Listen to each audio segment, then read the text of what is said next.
Okay, back again today doing English one more time. I think we have one more English session scheduled, and I think the plan for today and that time are going to be pretty similar.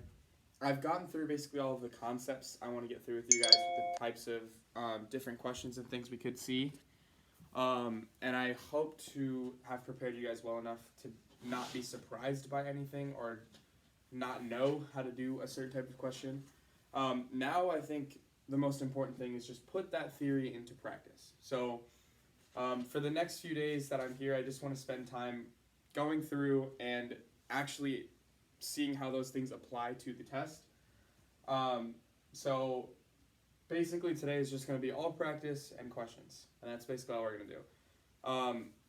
Before we start, I want to put one important thing out there that it's really hard for me to be able to help you guys and know what we're struggling with and what we're doing well on if I'm not getting questions. So I need you guys, even if you got the question right, it's completely okay to still ask about it, just to hear what I have to say about the question. Or like maybe there's this thing that you didn't notice, you still got the question right maybe, but you did it in a different way or something. And most of the time when you have a question, I know your teachers say this all the time, if you have a question, it probably applies to someone else too. So be brave and ask questions if you don't know. Okay, so for today, I think the first passage we do, we're just going to do normal standard time condition, nothing's going to change. More often than not, on the English test, it seems that those that come out of this class, that have gone through with these sessions with the tutors normally don't have any trouble with time on the English test at least. Doesn't mean it's not impossible, so there might be some time things here and there. So what I'm going to do, my plan is, the first one we'll do with completely standard time conditions, we'll talk about that, perfectly normal. The second one, or maybe even later down the line, I might try to just intentionally up the time pressure and give you like less time than you have normally, just to see how you react with some different pressures, some different time stuff, just because no matter how well you prepare and how ready you are, there might be a time where you have to deal with some time pressure. And I just want you guys to have felt that before, because I don't want, the whole point of this class is basically so that when you get to test day, there's nothing new. And if you felt that type of time pressure before, you know your strategies, you know how you're going to deal with that type of time pressure, I think you guys will be A-okay on this section of the test. But anyway, can we flip to, let's just go ahead and get started then. Online, we're going to be using, I know your guys' will be blue, but it's the 10 ACT practice tests book. I know we did a few passages of these last week. I think we went through 2 of them, so can we go to page 431?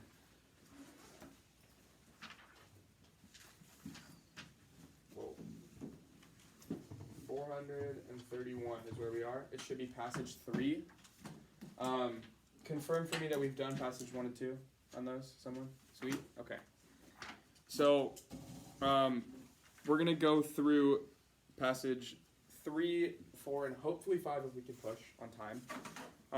But we'll see what happens. I'll leave the timer up here, so keep an eye out for that. I'll leave you a full 9 minutes on this one, which is what you would normally have.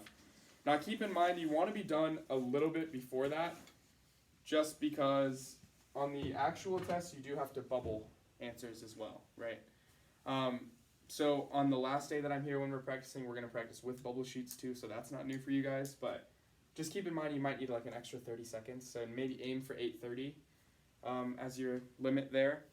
And then one more thing that's special about this passage, look at the top here, there's that little white box that says the following paragraphs may or may not be in the most logical order. So remember we talked about those organizational questions last week? This type of question is quite rare, I must admit, but it does happen, where sometimes they'll intentionally place paragraphs entirely out of order rather than just sentences. We've seen questions where they put sentences out of order, right? But sometimes they'll do that even bigger and place an entire paragraph out of order. But the great thing is they're always going to warn you if they're going to do that. So at the beginning, if you see this big message that says, be careful, the paragraphs might not be in order, just be on the lookout for that when you're going through. So keep that in mind as you're going through. That's all. Just make sure that you have that in mind. They might not even be out of order, but Just be careful and know that that's a possibility. Okay. Online, you guys can all see this timer okay? Okay, sweet. Once it gets to 9 minutes, I will stop you guys, and then we'll come back together, and we'll go through the answers and talk about any questions we had. Does that sound okay? All right, sweet. Is everyone ready? All right, and go ahead. Just passage 3, please.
9 minutes. We'll go back quickly and look over our answers. Starting with question number 31. Is everyone ready? Okay. Question number 31 was D. 32 H. 33 B. 34 G. 35 A. 36 H. 37 D. 38 J. 39 C. 40 F. 41 B. 42 H. 43 D. 44 H. And 45 A. Okay. So before we get going into talking about any of these, did anyone here have any time pressure? In person, you guys looked okay. Online, did you guys feel okay about the time there? Yeah? Okay, awesome. So, I'll admit something here that this book, in general, tends to run their tests on the easier side. So I would say, let's imagine, I'll put it on a scale. Let's imagine the hardest ACT English you're going to see on the actual test is a 10, and the easiest you'll see is a 1. And 5 would be like a realistic difficulty that you could see on the actual test. I would say this one would fall like 2 to 3, maybe 3 to 4 range. So this one is most definitely easier than the average passage you'll see. Yeah, go ahead. Just this passage or this whole test? To be totally honest, I don't remember the previous 2 passages super well to give you it. But I'll continue. If this is helpful, I can continue to give you guys an estimate on each one. Yeah, go ahead. Is that like the entire book, would you say? Or are there some in here that are like, as that you would say? In like general, this book tends to run on the easier side. I think nothing in this book is going to go up to an 8, I don't think. Most of these tend to be easier. A few different parts of that, really. The first thing is, like, in general, they're easy questions, right? You know how we broke down those easy and hard questions? The easy questions in this book are extremely easy. Like, they go very, very quick. And also, they tend to have less hard questions than the actual test does. So, you know those percentages I put up for you normally? Those might be skewed a little bit in this book just because, well, these aren't the actual writers of the ACT, so sometimes they get these percentages a little bit off. But in general, it's really good. The reason we provide this book instead of a different one is because the sheer volume of questions in here is so awesome. You have access to so many tests in this book that it's actually really good, even if the questions aren't particularly as hard. It's really good that you have so much volume of practice all the time. So you're never going to go searching or like, oh, I'm out of practice or I don't know what to do. So that's what's so great and awesome about this book. Yeah, go ahead. Would you say that all of the tests in this book are along the easy side? Like, I would say in general, yeah, they probably all of them will run on the easy side, maybe a little bit. Some of them might be like closer. Like an entire test, the hardest test in here will be like a 5 or 6, an entire test. Like, I don't think there will be any particularly difficult tests. But also, this is a little bit too much information, so don't take this into heart fully. But the ACT is a weighted test technically. So if the test is harder, they give you more points for getting less questions right. So they normally take into account, like, they've given the test enough times to know, like, okay, America normally gets this many questions right. And then if they give a test and everyone in the country is doing worse, then they know, like, oh, well, maybe this one isn't so good. So, for example, on the ACT that I took, not particularly on the English section, but on the science was very, very hard, where you could have gotten a 36 while still getting 2 questions wrong on the test. So anything 38, 39, or 40 questions correct would have gotten you a 36 that day. So sometimes they weigh them a little bit based on how hard it is. Now, don't take that into heart. We're still trying to get as many questions as we possibly can. But yeah, so you don't have to worry about, oh no, this test was hard. They'll account for that. So you don't have to worry about it is all I'm saying. But okay, so into this specifically now. Let's jump to the ones I have main notes on would be, so 34, start there. Question number 34 is a type of question we talked about last week, right? That's one of those top-heavy questions where it gave you a very specific revision task that it wants you to follow. So, the question says, at this point, the writer would like to provide specific information. So that would be what I would underline there, specific information. So out of these, we want to pick the one that's most specific. And remember, what we do on a top-heavy question is focus on the revision task and forget everything else, right? So if you forget everything else, only the most specific information. Which one of these gives the most specific? And the answer there would be G. It gives you anatomy and physiology, where the other ones sometimes are just saying the way the body works, or science, or the science of the body. So those are just a little bit more broad. And one thing to note here, there are some people, and I know you guys, I hope don't do this, but if you do, it's just a check. But a lot of the times people equate long to be specific, so the longest answer choice has to be the most specific. Well, this is an example of that's not true. Anatomy and physiology is way less words than some of the other answers, but it's significantly more specific, right? That gives you more information, even with less words. So just look out for that. 39 is also a top-heavy question. 39 said the writer would like to provide the reader with more, once again, specific definition, right?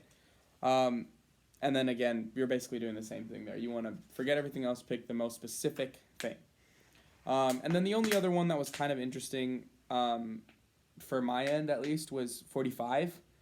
So at the beginning they told you they might throw the paragraphs out of order, right? And instead of that, they're just going to ask you, hey, do you want to keep this paragraph? Is this paragraph relevant? Is basically what they're asking. This is a relevance or meaning question, right? One of those we talked about. And they're saying, if you were to delete this entire paragraph, what would the essay lose?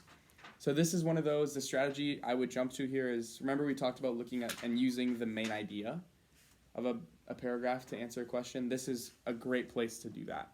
The main idea of that fourth paragraph, right, you can tell right away from the first sentence, the topic sentence basically. It says, today children are taught with this method in public, private schools, whatever.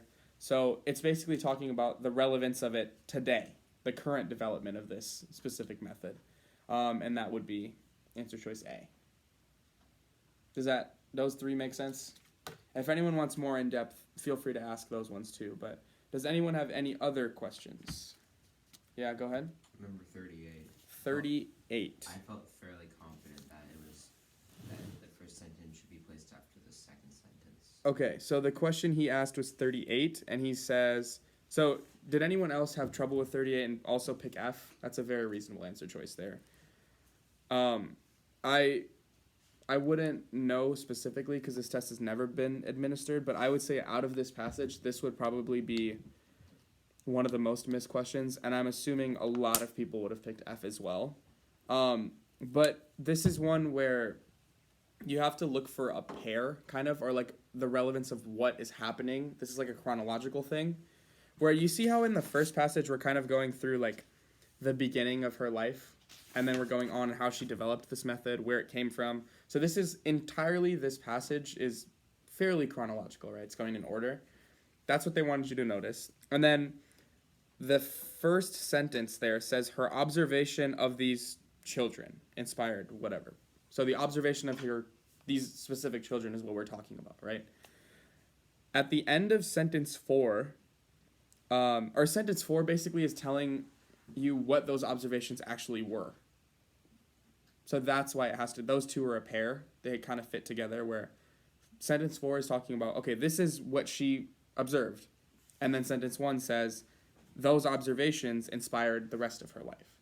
So the reason F doesn't seem so great is because you eliminated G and H right away, right? Yeah, so you're only picking between. So F, the only reason that makes that a little bit weird is it seems a little bit strange to start a paragraph by saying her observation of these children inspired her life and the work and like her life's work in teaching and the pursuit of education. And now let's go back and talk about her observations. Do you see how that's kind of incoherent? Does that make sense? It can be tricky to exactly tell that, but the next passage, right, talks about the theory itself and the rest of her life. So, did I say next passage? I meant next paragraph. Talks more about the development and what happened after. So it makes more sense that would lead into that. So sentence 1 should be a closing sentence, not an opening one. Does that, in general, make sense? Okay. I know that one's kind of tricky, but did anyone else have any other questions they wanted to talk about on this? I didn't get number 37. 37? Okay, so this is technically a grammar rule that I didn't specifically cover. I don't think it's super relevant because it doesn't come up super often. Most of the time, these type of questions, I don't even think about the rule. I just think about what sounds best most of the time. So, can I ask which one you picked? I picked B. B? Okay, so, B, if it were B, it would say, in the children's house, she realized how children, comma, readily learn from their environment. I think that would be fine if you didn't have the comma. Yeah. But none of the other ones sounded good. I think D was the point, because whenever you have like an ly, like an adverb like that, normally it's going to be like, there's a pattern in English where we normally say how adverb something. We do that all the time. Like how quickly he ran, or like how readily children learned. It's just like those kind of fit together. So the rule basically is whenever you have an adverb, it has to go before the thing that's, so it's how readily children learn, not how, you can say, just readily in general doesn't. it doesn't sound super great, yeah, I've but never heard anyone say that. people don't normally, but technically, yeah, it is correct to use an adverb like that in that scenario. I don't know, to be honest, the exact rule on that one, just because with adverbs, I normally just go by what feels right. But do you see why B was incorrect there because of that comma? Yeah. Okay. Let me see what the book, and this book doesn't give great explanations on its answers, but let me see what they said. Actually, I'm kind of curious now. So they said, this is question number 37, you said? Yeah. Okay. The book says, best answer is D. The word ready actually refers to how the children learn. So it modifies the verb. Okay, blah, blah, blah. Yeah, so it tells you it needs to be an adverb readily, right? Okay. That eliminates A and C. And there's not a natural pause between children and readily. So no reason to put a comma is what it says. So yeah, basically what I said, that there's no like real pause there. And like, remember we talked about with punctuation, it's a little bit tricky to remember, but like, if you get into a situation where you're like, oh, is there a comma, is there not a comma? Think back to your rules and try to justify that comma with one of your rules. And then if you can't think of one of the rules that actually makes that make sense, then you can normally be like, okay, well then maybe there isn't one there. So, yeah, I understand that one can be a little weird, but I didn't feel the pause on B, so that's why I went with D. Does that make sense now, kind of why it's D? I don't know, it wasn't the cleanest explanation, but... Yeah? Number 44, it's just, I feel like it's just like saying the exact same thing, but just in different ways. In a different order, kind of? Yeah.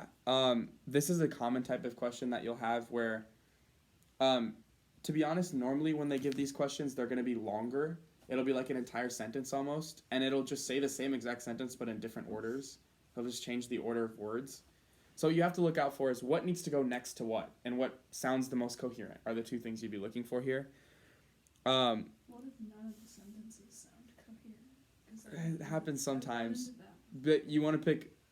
There was a teacher that told me once when I was doing this that you're not always looking for the best answer, you're looking for the least bad one. And like this is one of those where I would say that's kind of the correct argument. You're not looking for the best one per se, but just the least bad. So let's start with... so G is obviously wrong, right? Because there's a lot of commas in there that you can't really justify. It's a little comma happy, too many commas. So you can eliminate G. I don't like J either. Public schools and private schools, both. That just doesn't really make... We don't... Not because of what follows. Yeah, that doesn't make any sense. So I would eliminate J too. Did you pick F? Yeah. Okay. I assumed... But, okay, anyway. In schools, both public and private... Both public and private is actually, in this scenario, a non-essential clause or an interrupting clause. So if you were to hug that with a comma, then I think this would be perfectly fine. Imagine, like, in this scenario, let's eliminate the words both public and private from that sentence. Today, children are taught with this method in schools in the United States, and many countries around the world. Do you see how that still makes sense? So therefore, both public and private is one of those interrupting clauses, right, that we talked about, are non-essential phrases that would need a hug there. So that's why H is the best one, both public and private schools, rather than schools both public and private. Does that make sense, kind of? Yeah. It's a little bit weird, but yeah, you would have needed a comma hug to make F make sense. But Is it okay that I just thought like how people talk? yeah, most of the time that's what I do too, to be honest. The only time you really need to refer to rules is if you're unsure, or if it's one of those exceptions we talked about with our golden grammar rules, right? But most of the time, the English test is designed to be, if you speak English, you could probably know. You can just feel it. So that one just sounds more like what someone would say. There's a random strategy that some people talked about in my class last semester that could be helpful too. They were telling me they like to pretend that someone's like standing up giving a speech and like reading it out loud. And then sometimes they do better when they're doing that, to just imagine someone sitting there and reading it. And then they'll say like, oh, well then it's got to be this one. Like for some reason that clicked for some students last semester. So if that helps you, feel free to use that strategy too. I don't know. Sometimes things like that work, but does that one kind of make sense? I know it's a little bit tricky, but does anyone else have in person any other questions on this one? Online, do you guys have any questions? Oh, I have one on 31. 31? Sure. Okay, so this is referring to those apostrophe rules we talked about, right? So I was just confused with this one for some reason. yeah, the apostrophes are always a little bit tough to handle, just because there are a lot. Sometimes there's a lot of rules and whatnot. But what we're doing here is, this Maria lady is from Italy, right? So we're talking about Italy in possessive sense here, right? So that would eliminate B and C because we need an apostrophe, right? And then remember when we talked about if the thing is singular, then you go apostrophe S. If the thing is plural and ends in an S, then you just put an apostrophe, right? So since Italy itself is singular, we would go Italy apostrophe S. So that's why D is correct. Does that make sense? Yeah. Okay. Does anyone else have any other ones? Online, you guys have any questions on this? Okay, cool. Let's go ahead and go on to the next one then. We'll start at 46, and here we go again. They gave you this message with, so look out for the the paragraphs to be out of order here. Once again, this time I'm gonna try to add a little bit of time pressure. Try to, just for your own sake, when you do finish, look up at the clock and see how much time it took you. But I want you to intentionally, no matter how fast you go, try to push yourself faster than whatever your normal is. I'm going to cut this off at around 8 minutes, 7:30-ish, just to intentionally put some pressure on you. But if you're a person that normally finishes passage in 6 minutes, then try to finish it in 5. Or if you're a person that normally takes 9 minutes, try to go in 8. Or whatever it is, push yourself to be a minute faster if you can. And I just want you guys to do this just so you can note your own accuracy mistakes. If you're making more mistakes, then you know like what to do and how to handle that. But I just want you to get used to a little bit of time pressure, so that's why we're doing this. But okay, is everyone ready? Just the one passage. And hold on, actually, let's do. Can we squeeze them in here? Yeah, we could. If we okay, so in fact, let's just finish the whole test. Let's do 2 passages here. Let's try to squeeze both of these in. So we'll go from here to the end of the test. Does that sound okay? And then we'll talk about any questions we have. I'll cut you off just a little bit early, so let's aim for about 16 minutes instead of 18. Does that sound okay? All right. And go ahead.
All right. I'm gonna stop you guys here. So we stopped at 15:30, so that means you're going even faster than 8-minute pace. So if you're normally someone who uses their whole time, don't worry if you don't finish here. I mean, I pushed you guys quite a bit faster than the time would permit, but let's go back and look through our answers here. We're starting at question number 46. Guys ready? All right.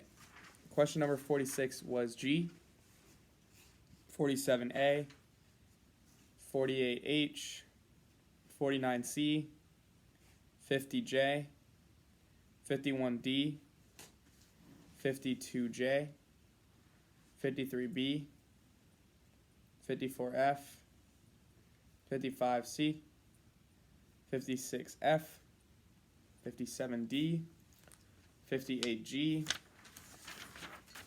59A, 60H, 61C, 62G, 63C, 64F, 65B, 66J, 70, 67B, 68J, 69C, 70G, 71D, 72F, 73C, 74F, and 75D.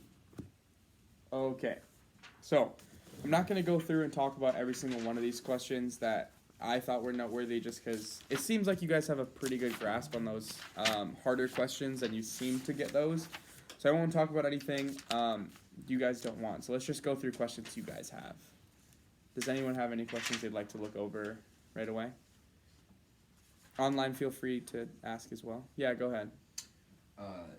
It's a small one, but number 53. All three of the answers kind of sounded right. 53. Like All three of them as in or B, C, and D. B, C, and D sounded good. Okay, so let's read that whole sentence. All major sites in the city have a nearby station, most named with the attraction they are near, named to, or named for. So I have a note here next to the question I wrote that just says sorry, because this is one of those where you actually have to just know what that means. So normally the correct thing, you probably wanted to say named after the attraction they are near, right? That's what normally, when we talk about something that like, this kid was named after that person, or something was named after someone or something. Named for means the exact same thing as named after.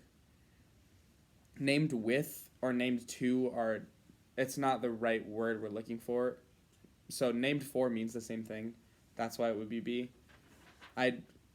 Unfortunately, there's not a rule I can tell you there that gives you that. That's just the way. Like, have you ever heard the phrase named for? Like he's named for something? Yeah. A little bit. Yeah, That's that's a very unfortunate, tricky question. The ACT in general is trying to move away from ones like this where you just have to know that that's what it is. Like, that's just what people say. But, yeah, I don't know what else to tell you there. There's not exactly a rule. Oh, and then number 55. I think this is another one of those like least wrong answers. Number 55. Yeah. Because all of them didn't make sense. I think C makes sense. Because imagine it's basically giving you a command now. It says swipe your ticket and you may enter. Versus like the other ones, swiping your ticket and you may enter doesn't make sense. You swiped. Why are they giving you a command? That's why I got. Sometimes in like reviews, so this is like one of those that's giving you a review of the metro kinda, right? And it's just saying like swipe your ticket and you may enter and blah blah. It's like trying to make it seem as though it's like, oh, it's just like that. It's just that easy. So like they're trying to like sell the metro to you, so that's technically why. But yeah, A, B, and D are just like all bad, so that's why I would pick C. I wouldn't be like, oh, C sounds lovely, so that's why I picked that one. The other ones just don't sound as good. So yeah, this one would be one you could use that strategy of just say like, yeah, I mean C sounds the least bad, so that's why I picked that one. Or like has the least wrong with it. Does that make sense? Yeah. Okay. Do you guys? Yeah, go ahead. Did someone have one? I had a question on 57. 57. Like, Okay. yeah. Because isn't that considered the Oxford comma? So which one did you pick? Sorry, go ahead. Well, I had D and then I switched it to A. Oh, so the issue with A is because they're very similar, but A has the word "and" twice in it. So A says driving and parking and the high cost of fuel. So that's the only thing wrong with A. A and D are exactly the same other than that extra "and." So the Oxford comma is fine, and D is fine because it has that Oxford comma right before the "and." 57 is grammatically incorrect because when you list things, you can only say "and" or one time. You don't get to say like this and this and this and this. That's the whole point of using commas instead. So we don't have to keep saying "and" or over and over. Does that make sense? Yeah, and then like also how would C be wrong? C. Positional. C is grammatically, technically, it's not wrong because it's not using an Oxford comma, which some people do write that way. But on the ACT, they will always use the Oxford comma, so that's why they like D over B. Or sorry, D over C. Does that make sense? Yeah, thanks. Yeah, I know it's some people are maybe used to not using it, but the ACT will always. So, if you see one that's in contention, just pick the one with the Oxford comma. Yeah, I have a question on 56. 56. Okay. Because I feel like I chose H, and I felt like H was right because it's saying like that's an advantage because people get lost a lot. Okay. So this is another one that's like top heavy, right? So we only have to follow what the revision task is. The revision task says add a relevant example without straying from the purpose of informing the reader how advantageous the metro is. So you need a relevant example that shows how advantageous it is. H says, got on a train going the wrong direction, but I simply... Yeah, H is pretty good too, actually.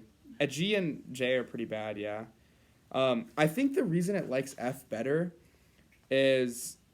I feel like that one strays off more because You think so? It goes on a taxi ride, and that I feel like just goes to a whole different topic. I think what F is trying to say is that, like, this is why you should choose the metro, because it would be so expensive to take a taxi instead.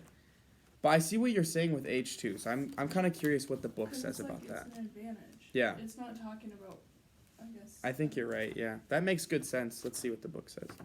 56. Okay, 56, it says, where's answer, what's the other one, H?